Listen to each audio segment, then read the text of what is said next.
for some reaction to Bloomberg's exclusive confidence survey. Let's bring in Chris Lowe. He's the chief economist with FTN Financial, and he participated in the survey. Chris, always good to see you. Let's start with the stock confidence. Since the last month, the S&P's up something like 6.5%. So investors have been getting into the market. What has changed since a month ago? Well, look, there's some key elements. I think maybe one of the most important, we've got all these challenges in Europe. You talked about the Greek crisis, Ireland, Portugal, Spain, and Italy as well. And one of the things that we've learned in the last month is we can cope with that here in the U.S.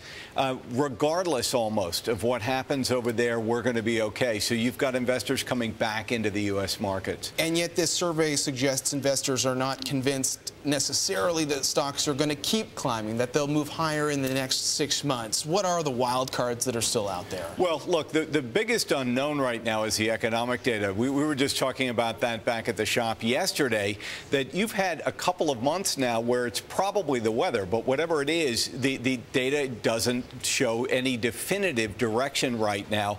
We're waiting for March and April data, hopefully looking stronger, and I think that's what you need to take the stock market to the next level. We mentioned there are a lot of dollar bulls out there right now, probably because the euro's been sinking. Is that assumption out there that you're going to see dollar bulls based on the belief that the euro continues to have weakness? Yeah, you know, one of the things that the Greek crisis has done is it's taken the veil off the European banks. European banks are undercapitalized relative to their U.S. counterparts. And one of the things that means is that when the Fed can tighten, the ECB can't. And that means the dollar is going to be stronger relative to the euro. We not only have this confidence data today, we get the latest on the University of Michigan confidence data later this week. What are the major takeaways, or the one key takeaway from all of these confidence readings right now? Well, we want to see stronger consumer spending. We'd also like to see some confidence in businesses as well, so we get some hiring and a self-sustaining recovery.